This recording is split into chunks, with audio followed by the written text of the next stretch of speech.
I will confine my very short address on the subject as it is.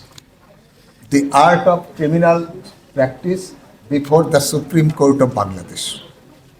Though I am not in criminal practice, possibly for over 20 years. Before that, I had not that choice, both criminal, civil, company, everything. Whatever came to me, I appeared. In this gathering, I think the art of criminal practice impliedly means the art of criminal practice as defense lawyers, because no one from government's law office in this court who appears for the prosecution, for the state, I don't find any of them.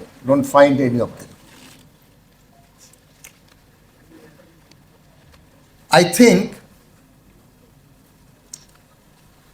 to acquire the art of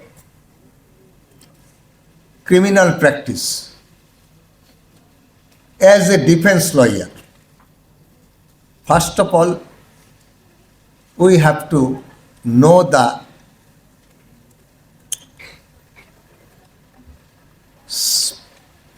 scope of a lawyer as defense lawyer in a criminal proceeding and his or her duty in this regard. Because unlike civil proceedings, in a criminal case, in a criminal proceeding, prosecution has to prove the prosecution case beyond all reasonable doubts. Onus or burden of proof is upon the prosecution squarely and only. Defense has no such onus or burden of proof. Though law of evidence is same for civil and criminal proceedings. Evidence Act 1872, that is relevant for both civil and criminal proceedings. And regarding burden of proof, 3 sections of Evidence Act, Section 101, 102 and 103 are relevant. Section 101 says that who comes to the court with certain prayer to pass by the court in his favor, burden of proof is upon him. He has to prove his case. In criminal case, the complainant or informant, and ultimately when it is taken up by the state as prosecution. In civil case, upon the plaintiff. I will skip 102 for the time being. 103 says, burden of proof regarding certain facts which one wants the court to believe. Burden of proof is upon him. So, in a civil proceeding, the defendant, what he states in his written statement, he has to prove. Written statement, there are 2 parts. One part is denial of the plaintiff's case. Another part, what is defendant's substantive case or some somebody calls it positive case. That part has to be proved by the defendant. It is the essence of section 103 of the Evidence Act. So 101, who comes to the court with a prayer, with some prayer to be passed in his favor, he has to prove the case. 103, he who wants certain facts to believe by the court, he has to prove that part of the case.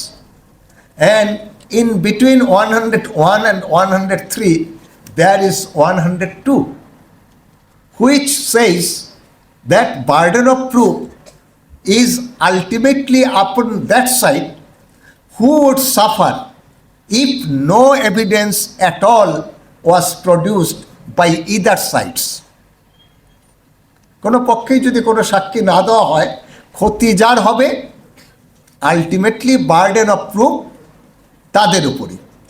যেমন আমার একটা কথা, এখানে যারা younger generation যারা এসেছেন, student শুনলাম অনেকেই আছেন, তো সেখানে যেমন কথা মনে হয় যে খুব বড় একজন দার্শনিক এবং রাজনীতিক, উনি একসময় বলেছিলেন যে পৃথিবী আমাদের এবং তোমাদেরও, কিন্তু অবশেষে তোমাদের।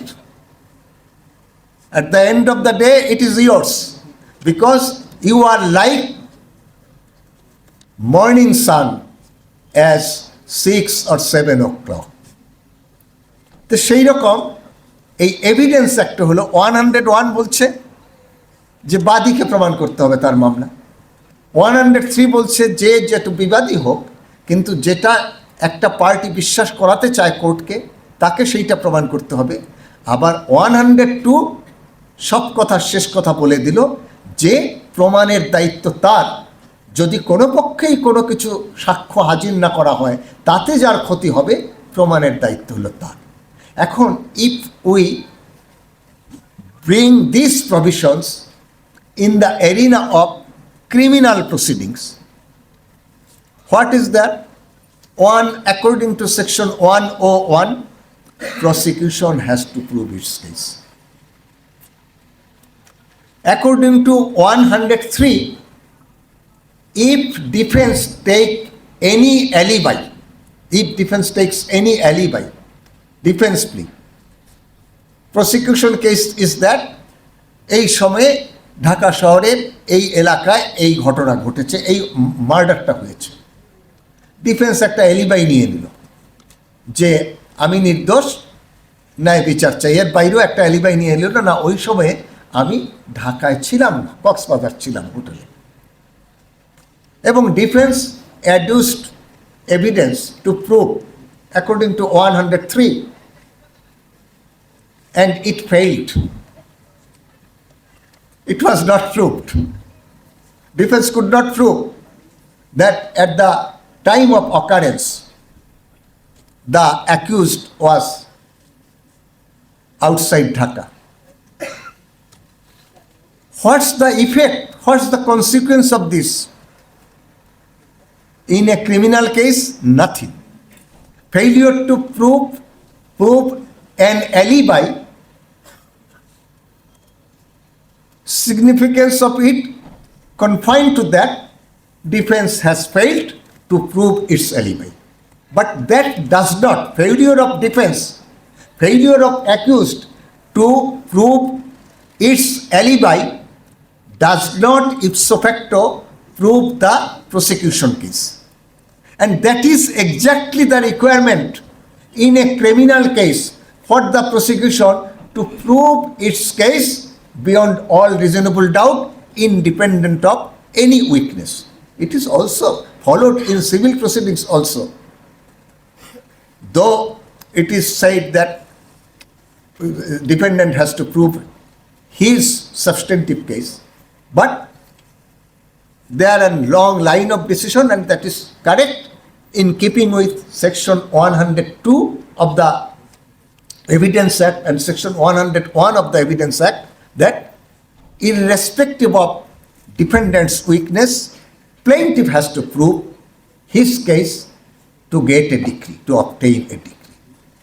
But in a criminal case, prosecution's onus burden is heavier because by judicial pronouncement it is more or less settled now that fate of a civil suit, fate of a civil litigation is decided not on beyond all reasonable doubt theory.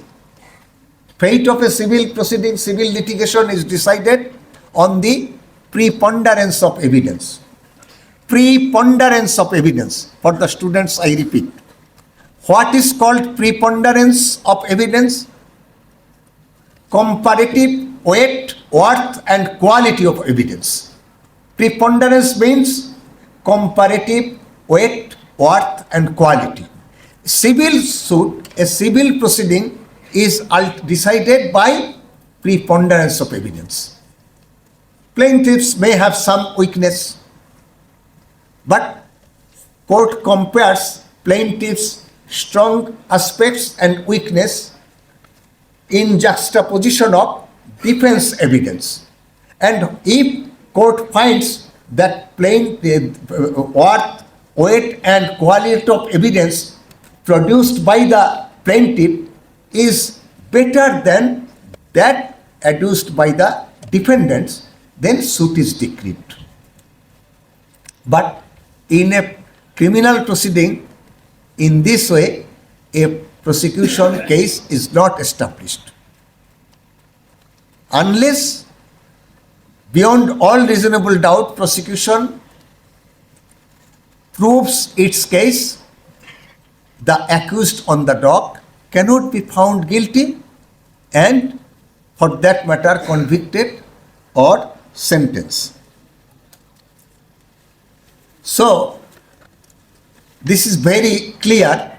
A fine line has to be understood first by any lawyer who stood for defense in a criminal case. That is what his main task, what his main responsibility. A prosecution lawyer, he has to prove the prosecution case as alleged beyond all reasonable doubt. A defense lawyer, a lawyer standing for the accused, is successful if he can raise some doubts, must be reasonable doubts, some reasonable doubts regarding the accused's involvement in the commission of offense. Then his work, his job is done. Because Evidence Act itself has, in its section 3, has defined what may be the consequence of an evidence of a fact one party asserts to be correct. Three fate may be faced by a pleadings of the party. A fact may be proved, যা বললো সেইটাই পাওয়া গেল সাক্ষ্য প্রমাণে, proved. A fact may be disproved, যা বললো ওটা মিথ্যা প্রমাণ হয়ে গেল। আর in between proved and disproved, there is another position that is called not proved. প্রমাণিত হয়নি, আবার এটা যে মিথ্যা সেটাও প্রমাণিত হয়নি। এবং এইভাবে এভিডেন্স অ্যাক্টে ডিফাইন করা আছে। What is not proved? A fact which is neither proved nor disproved. So criminal case, in a criminal case, defense lawyer's duty is to make a case difficult for the prosecution to be proved. Proved means proved beyond all reasonable doubts. In this regard, the proved, not proved and disproved, I have a memory when I used to appear in criminal cases. In a criminal case, no death sentence. It was from Gazipur. many lifer, imprisonment for life in a criminal case. 1 or 2 was murdered, and I think 7 or 9 were convicted for imprisonment for life. I appeared for the appellant, and somewhere all